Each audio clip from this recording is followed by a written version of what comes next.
All right, good morning, guys. This is our review of Lab 9, the leg and foot dorsum. And today we're going to be going over the our new favorite mnemonic, which is Tom, Dick, and Harry, and we'll use it 3 different times. But before we get that far, we are going to, let's start by reviewing the lumbar and sacral plexus. So as we're dealing with innervation of the thigh and the leg, when we're starting off, we are looking at the femoral nerve. Remember, our dissection 2 labs ago started by finding the femoral vein and then tracing it back to the femoral triangle, which allowed us to find the femoral nerve. And so the femoral nerve is responsible for innervating the anterior thigh.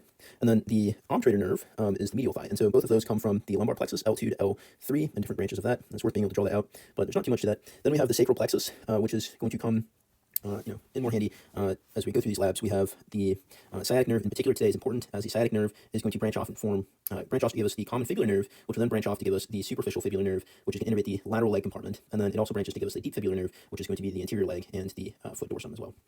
All right, and then if we think about the posterior leg, the gastrocnemius and the soleus plantaris, we have the tibial nerve coming off of the sciatic nerve as well. All right, but the sacral plexus, remember we drew sets of 3 starting with the fourth lumbar. We write 4, 5, 1, and then this one is for the for S1, and then 5, 1, 2, 1, 2, 3, 2, 3, 4, 3, 4, 5, and then we go ahead and we draw in our vertical and horizontal lines after each row, and then finally we end by drawing a diagonal line, which is going to allow us to figure out where the roots of the sciatic nerve. All right, and so then we use our SIPS mnemonic, SIPPS, for superior gluteal nerve, inferior gluteal nerve, posterior cutaneous nerve of the thigh, pudendal nerve, which we said is for sphincters, which we haven't looked at this point, and then the sciatic nerve, which is going to come into play today. But sacral plexus is going to be the gluteal region, and then today we're going to be looking at, we said previously, the posterior part of the thigh with the hamstrings for the sciatic nerve, but now that we're going further down into the leg, the fibular nerve branches of the sciatic nerve, and then the tibial nerve from the sciatic nerve as well. All right, last time we looked at the muscles in the gluteus, the gluteal region, so we had 2 mnemonics. We had glute, to remember that there's 4 muscles in this region. We have the gluteus maximus, gluteus medius, gluteus minimus, and then we have the tensor fasciae latae, which we said this one we can kind of count as anterior thigh, but we group it with the medius and minimus because it's innervated by the superior gluteal nerve, and then we have the gluteus maximus is innervated by the inferior gluteal nerve. Right? The lateral rotators of the thigh, our mnemonic was P, go, go, Q. Starting with P is piriformis, we're going from superior to inferior as you look deep to the gluteus maximus. And we see the piriformis is innervated by the nerve of the piriformis, which is S1, and then we group them G and O, and then G and Q for the names of the nerves that go to those muscles. So the gemellus superior is innervated by the nerve to the obturator internus, and then the gemellus inferior is innervated by the nerve to the quadratus femoris, right? And so we get those again from our sacral plexus back here, right? So nerve to the quadratus femoris is L4, L5, S1, same with the superior gluteal nerve, and then nerve to the obturator internus, 5, 1, 2, and then just again, worth noting, the obturator externus we considered in previous lab to be technically medial thigh, and not posterior thigh, but it works well with our mnemonic here, so we include it. Then posterior thigh, we had our hamstrings, and our mnemonic was SSB, from medial to lateral, S for semimembranosus, which we remembered M for medial, semitendinosus, and then biceps femoris, and then our posterior thigh is from our sciatic nerve, and these are both the semimembranosus, semitendinosus, and then the long head of the biceps femoris are from the tibial division of the sciatic nerve, and then the short head of the biceps femoris is from the common fibular division of the sciatic nerve, right? And then again, let's just take a quick look at that, right? Common fibular division of the sciatic nerve, and then the tibial division of the sciatic nerve. All right, so let's move on to some new stuff. So today is posterior leg, which we would think of as our calf, right? And so our first set of muscles there are the superficial ones, and we like to use mnemonic step on gas, gas being our first one, which is the gastrocnemius. And you can imagine your foot pushing on a gas pedal, and so you're planting your foot, so that gives us our second muscle, which is plantaris. And then the third one is, right, the sole of your foot is pushing on that gas pedal, so you have the soleus.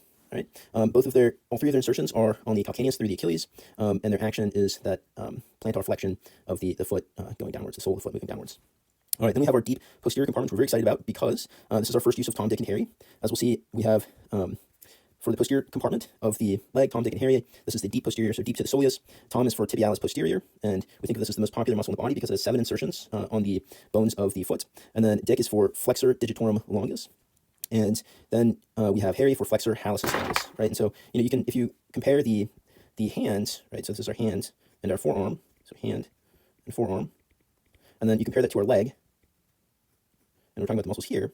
Well, so the forearm muscles are doing flexion this way, and our posterior leg muscles are doing flexion downwards, plantar flexion, as the foot moves downwards. And so very similar actions. And so for me, that's how I can remember that the posterior leg muscle is flexion. As we'll see with Tom, Dick, and Harry on the anterior side, because we're going to use the same mnemonic, really the only word that's changing for this mnemonic is posterior to anterior, and then flexor to extensor, flexor to extensor. All right, but the back of the thigh is kind of like the forearm. You're curling your fingers up, you're flexing your fingers. And here, the posterior leg, the calf, is plantar flexing, bringing that foot in. Okay. All right, and then we have a fourth one, which I don't have a good way to remember this other than it's also deep posterior leg, and this is the popliteus, and we remember that the popliteus pops open the knee, it unlocks it so that you can move the knee joint.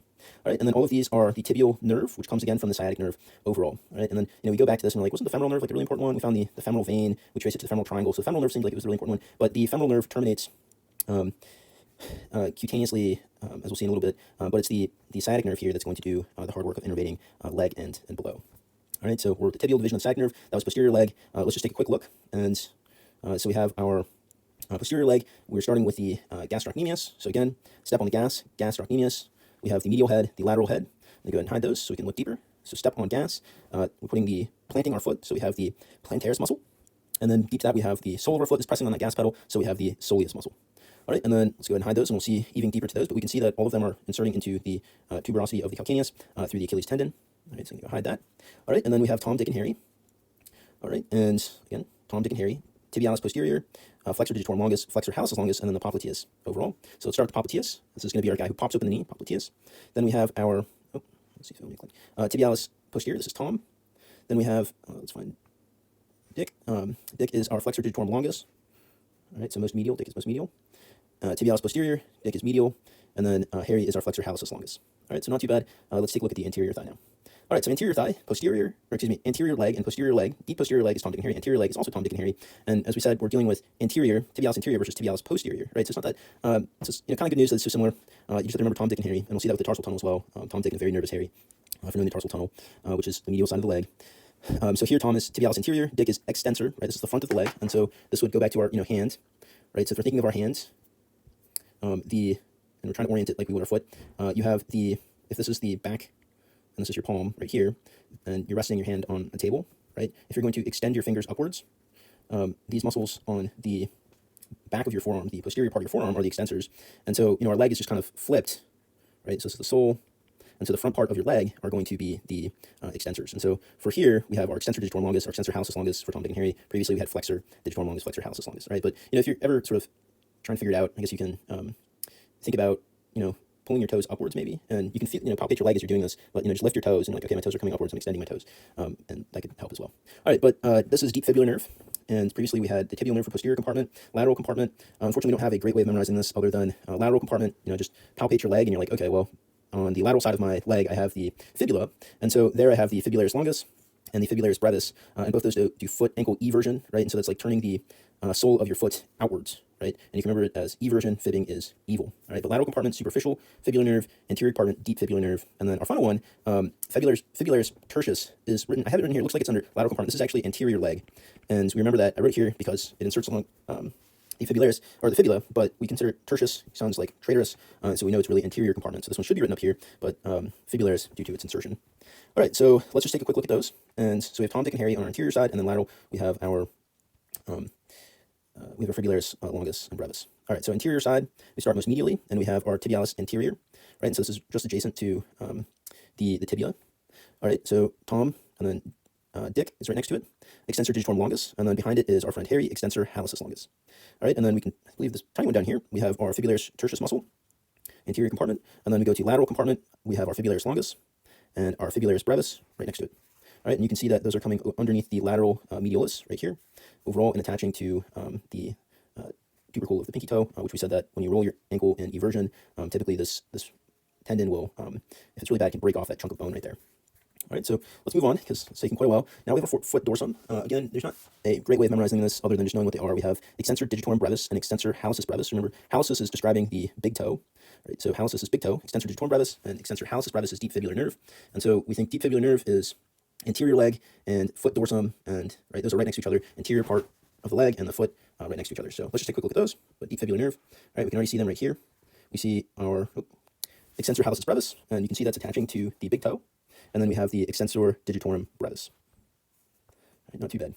Okay, so can you name some of the cutaneous nerves and superficial veins you might encounter during removal of the skin and superficial fascia? Well, the nerves will be on the next page, so let's just look at the veins. We have the great saphenous vein, which again is our best friend because we saw it go on the anterior thigh into the femoral triangle. That's how we found the femoral triangle in our thigh. But it's continuing down to the anterior part of the leg. As it continues down, it becomes the dorsal venous arch and dorsal digital veins as well. On the posterior side, we do have the great saphenous vein, makes a short appearance, but we also have the small saphenous vein as well. And Yep, let's move on to innervation. So above the popliteal fossa, we have the sciatic nerve is splitting into the tibial nerve and common fibular nerve. And the common fibular nerve is going to give a branch that we call the sural nerve. And the sural nerve is going to pop up through superficial innervation. So you can see it down here on the medial inferior side of the posterior leg. And then we also have the common fibular nerve here for lateral sural cutaneous innervation of the calf. We have the posterior femoral cutaneous nerve way back from our sacral plexus. Then we have the femoral nerve on the lateral side of the posterior leg. And then the femoral nerve, again, we said, it was the big deal for anterior thigh, but it's the sciatic nerve that's really doing the hard work of innervating the leg and foot. And so the femoral nerve is going to terminate in this cutaneous branch, the saphenous nerve, which is the terminal end of the femoral nerve. And the femoral nerve, again, coming from our lumbar plexus. All right, then we have in between our big toe and pointer toe, common fibular nerve, deep branch, which we know common fibular nerve is doing a lot of work in terms of innervating the anterior leg muscles and then the dorsal foot muscles as well. All right, so not too bad, but this one is just kind of going to stare at this diagram a lot and try and internalize it. All right, important bony landmarks of the leg. This is definitely, I just try to highlight some that are pretty important. So the soleal line is pretty important because we have the soleus inserts there, but we have a lot of muscles that insert above or below it, as we'll see in a little bit.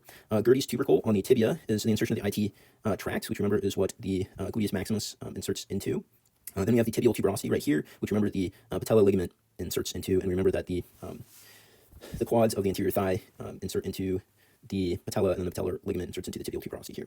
All right, then we have the lateral medialis, and we have some tendons that go underneath that, the tendons from the lateral part of the leg, and then the medial malleolus, which we're going to think tarsal tunnel, which is going to be our third use of Tom, Dick, and Harry, but it's going to be Tom, Dick, and a very nervous Harry to include our artery, vein, and nerve in that region. All right, interosseous border is important. Our tibialis posterior is going to insert partially along that. Lateral condyle, medial condyle, important for the origin, origin of our gastrocnemius. All right, so not too bad. We also have the insertion of our semimembranosus tendon, which is one of our hamstrings.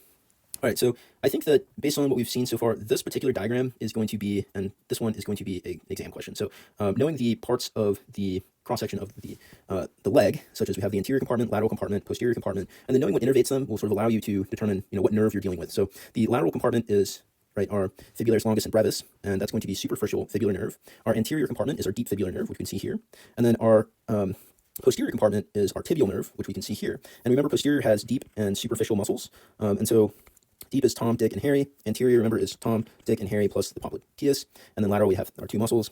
And then in terms of orienting yourself, I think, you remember that fibula is in fact lateral, and then posterior compartment. So, this is, your toe is going to be facing this way. This is lateral, this is medial. And so you can, more or less figure things out. That if you palpate your leg, you can feel this particular part of the tibia. And so adjacent to it must be your Tom tibialis anterior, right?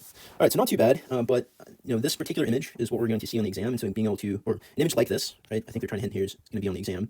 So recognizing that, you have your interosseous membrane here, the crural fascia, the name of the fascia over the leg muscles, whereas we have the fascia lata on the thigh. But let's see if we can just take a quick look at this on our software. So we'll see. I'm going to see what I can do. Okay. All right. So if you cross section, and then we'll see if we can get a good cross section here. All right. So let's see. Cross section 4. That one might be a little bit better. It's not perfect, but you can see how we have our tibia, and then we have our fibula. And let's just go ahead and click on the muscles we get. So, we can palpate this top part of the tibia if you just touch your leg. So that's Tom, and then Dick is to the side of that more laterally, and then Tom, Dick, and Harry. Harry's going to be in this part right here that we're missing. Let's see if different cross section give to us. Nope. All right. Well, anyways, then we have our deep posterior compartment. Here's our superficial part, gastrocnemius. Gastrocnemius is lateral because of tibia, soleus. Then we have flexor digitorum longus and tibialis posterior. Lateral compartment, fibularis longus, and I think in this particular cross section we can't see the rest of it, but not too bad. I think orienting yourself based on the location of the fibula being lateral and tibia being medial is how to go about that. All right, insertions, innervations, actions of the gastrocnemius. Well, here's the gastrocnemius. We said it likes to make a little Y shape, and so the lateral medial condyles of the tibia, it has an insertion on the tuberosity of the calcaneal tuberosity through the Achilles tendon. This is posterior leg, so it's tibial nerve, and then it's going to plantar flex the foot and also flex the knee. But remember step on gas, so plantar flex just like you're stepping on a gas pedal. So not too bad. Then we have also deep posterior leg, soleus and plantaris. Again, plantar flexion, stepping on that gas pedal. It's posterior leg, so tibial nerve, which again, to just reiterate, tibial nerve comes from it's a branch of this basically the successor of the sciatic nerve, which comes from our sacral plexus. The insertion of the soleus is our favorite along the soleal line of the tibia, and also the head of the fibula. The plantaris is going to be from the femur. You can see that it goes over one joint right here, and so we have the lateral supercondyle line of the femur. All right, then we have also deep posterior. We have our popliteus, which deep posterior means tibial nerve. It goes to pop open the knee, aka unlock it. It also does some weak flexion of the knee. But overall, unlock the knee, we can see lateral condyle here, and then superior surface of the tibia to the soleal line right here. So superior surface above the soleal line.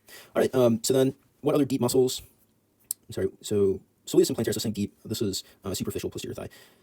And then this is, I said thigh, superficial posterior leg, excuse me. And moving on, popliteus is deep posterior leg. And so other deep posterior leg is Tom, Dick, and Harry. So we have tibialis posterior, flexor digitorum longus, flexor hallucis longus. And for these, we have the still posterior leg, so tibial nerve. Right, we go way, way, way, way back. Tibial nerve is everything posterior leg. Okay, and it's going to, let's see, Tom, Dick, and Harry. Yep, tibial nerve. And we can see that it is going to pull on our phalanges of our feet. So not too much there. Let's go ahead and move on. Neurovascular structures of the posterior leg compartment. Well, we talked a bit about the nerves already, sciatic to its branches, tibial, common fibular. We know this one breaks up further into deep, fibular, and superficial. And then if we look at our arteries, remember we had femoral artery, eventually becomes the popliteal artery as it passes through the adductor hiatus into the popliteal fossa. And then the popliteal artery continues down, branches into the posterior tibial artery, and that branches into the fibular artery, continues as posterior tibial artery overall. Okay, but, not too much there. And here's our third use of Tom, Dick, and Harry, but in this case it's Tom, Dick, and very nervous Harry. And so our tarsal tunnel is on the medial side of our foot. And just Tom, Dick, and very nervous Harry. We can see that this is coming from our posterior side. So this is tendinomus tibialis posterior, Dick is digitorum longus, and A is tibial artery, posterior tibial artery. V for very is vein, posterior tibial vein, and then nervus is tibial nerve. And then finally, we have tendon of the flexor hallucis longus, which is our friend Harry. All right, but Tom, Dick, and very nervous Harry, posterior tibial artery vein. And how can we remember that? Well, the tibial nerve is doing the innervation of our posterior leg. And so this is the medial side of our foot. And you could just, try to trace upwards. If you trace just directly upwards, you'd be like, okay, well, that's like medial part of my leg. And I can feel my tibia, but the first thing that I feel when I come up is the gastrocnemius, which is posterior leg. And so the tarsal tunnel medial is posterior leg is innervated by tibial nerve. Okay, so then everything else Tom, Dick, and Harry for the tarsal tunnel must be all related to tibial nerve, therefore tibial artery, tibial vein, and Tom, Dick, and Harry are dealing with the deep posterior leg muscles. All right. Wow, this is very long. And for lateral leg compartments, we have the superficial fibular nerve. Again, we just said fibularis longus, fibularis brevis. This is everting the leg, which is exposing the sole of your foot outwards. And we can see that the lateral side is going under the lateral medialis of the fibula. We love not medialis, malleolus of the fibula. And then in terms of the vascular structures, again, this is our friend, the fibular nerve, common fibular nerve from sciatic. And we also have, of course, for the bajillionth time, tibial nerve, but these things need to be emphasized. So common fibular nerve, great. That's going to give us deep fibular nerve, which we said is anterior leg, cool. And superficial fibular nerve is our lateral leg, right? How does this nerve get to this compartment? Well, we have the interosseous membrane, which it can travel through, right? You can trace it here. There we go. All right, not too bad. And if we talk about the actions and innervations, we did the innervation. Tom, Dick, and Harry for the anterior leg compartment. This is for dorsiflexing the foot. So plantar flexing is stepping on that gas pedal. Dorsiflexing is the opposite. Inverting the foot is bringing your sole of your foot towards the medial side, exposing it to the medial side of your body. So flipping it, sole of foot coming. So if this is your foot, then having your foot up like that would be our invert versus sole of foot. And this is the medial side of body versus evert would be more like this, exposing the sole of your foot to outside the lateral part. Okay, digitorum, dorsiflex, extending the 4 digits. Hallucis longus, we know, is all about that big toe. So all of these are dorsiflexing, doing really the opposite of stepping on a gas pedal, so stepping off of a gas pedal, and not too bad there. All right, interior part is the deep fibular nerve. We're pretty good on that, I think. Anterior tibial artery, so let's just trace. We have femoral artery to the popliteal artery. Popliteal artery is going to branch and give us our anterior tibial, posterior tibial. We also get a branch of the posterior tibial, which gives off and becomes our fibular artery. And then our fibular artery is going to trace it down here, and it's going to connect with our anterior tibial artery. So fibular and tibial artery all kind of meet up in the foot. But if you were to just trace your anterior tibial down, this guy, it becomes our dorsal pedis artery, and then trace it down even further, our arcuate artery, and then eventually our dorsal plantar artery. Okay, extensor reticulum of the distal leg and ankle region. Well, we have our superior extensor retiniculum and our inferior extensor retiniculum, and they're going over the tendons of the anterior leg. So Tom, Dick, and Harry. And yeah, so there's not too much there. We can see these structures here. All right, and what about the foot? What muscles are we dealing with here? Well, once again, we said there's not a great way of memorizing these other than just there's 2 of them. You can wiggle your toes and be like, okay, I'm extending my big toe. So that's the extensor hallucis brevis right there. You can see its insertion here. And then we have our extensor digitorum brevis, which you can see there. Okay, we can see that they're deep to the tendons of the other muscles, and it's going to be innervated by the deep fibular nerve, just like the anterior compartment of the leg. All right, we just went over that. What are the innervations? So not too bad. The arteries we also went over, but let's just highlight again. Dorsalis pedis artery, dorsal metatarsal arteries, dorsal digital arteries. And then if you wanted to find the pulse in your foot, you would go right between your big toe and your second toe, and you have the extensor digitorum longus tendon and the extensor hallucis longus tendon, and right in between there, you should be able to palpate the dorsal pedis artery. Okay, that's it. Let's just take a quick look at the surgical case, and then we'll be done for lab review on this lab. All right, let's go over the surgical scenario for Lab 9. We have our friend Tim, who's 27 years old. He's an active individual who's injured while jumping, playing basketball about 1 week ago. At the time of the injury, the patient reported he heard a pop. All right, so we can already tell like what makes pop sounds. Tendon snapping makes pop sounds. So this is, we already know this is the Achilles tendon. Since then, he has had, or most likely, weakness and difficulty walking and pain in the heel. On physical exam, the patient has increased resting ankle dorsiflexion. All right, so dorsiflexion, we remember that the step on gas is our gastrocnemius, so posterior leg. So increased resting ankle dorsiflexion, I'm guessing, so posterior leg is doing plantar flexion, dorsiflexion is anterior leg, so maybe this is compensation of, overcompensation since the posterior muscles aren't doing what they're supposed to do, and the opposing muscles are sort of winning, right? So resting ankle dorsiflexion in a prone position with knees bent. On palpation, there's a gap 5 centimeters superior to the calcaneal region. After reviewing the patient's imaging left, the surgeon recommended an open end-to-end Achilles tendon repair to decrease the rate of re-rupture for the active patient. All right, can you identify where this injury has occurred on your cadaver and where the palpable gap on the patient would be? All right, so here is where we feel the gap, and then we look at this MRI, and you can see this nice tendon, and then we can't really see anything here, so this appears to be where the damage is. You can palpate your own Achilles and feel that, it's pretty thin there. And so that's where the breaks will normally happen. Here, it's a little bit harder to tell, but this is our distal end right here. And it looks like there's something going on here where it's a little bit less clear. You can see the fibers, and this appears to be muscle right here, deep to it. So looks like we have fibers here, and then maybe no fibers here or less. It's less clear. And certainly more black here, so maybe some fluid. But anyways, we have basically, we can see that, the palpable gap right above the calcaneus insertion on the calcaneal tuberosity is where we're going to have the injury. And then where's the blood supply? Like, what is the blood supply to the Achilles tendon? It's the posterior tibial artery. And, why do your tendons injuries occur there? Well, you can feel your tendon. It's the thinnest there. It also has the poorest blood supply. So let's just take a look at the slide so we can explore that a tiny bit more. All right, so this is posterior leg, and we're dealing with our Achilles right here, right? And so we have our posterior tibial artery, which is supplying this region, but our Achilles is right here. And so there's really just poor blood supply. And we know if there's poor blood supply, that area is not going to be getting much in the way of nutrients. So it's going to be really hard for the Achilles to heal. All right, and so that sucks, meaning, people deal with these injuries for a long time. All right, so that's the end of Lab 9 review. Good job, guys. We'll see you next time.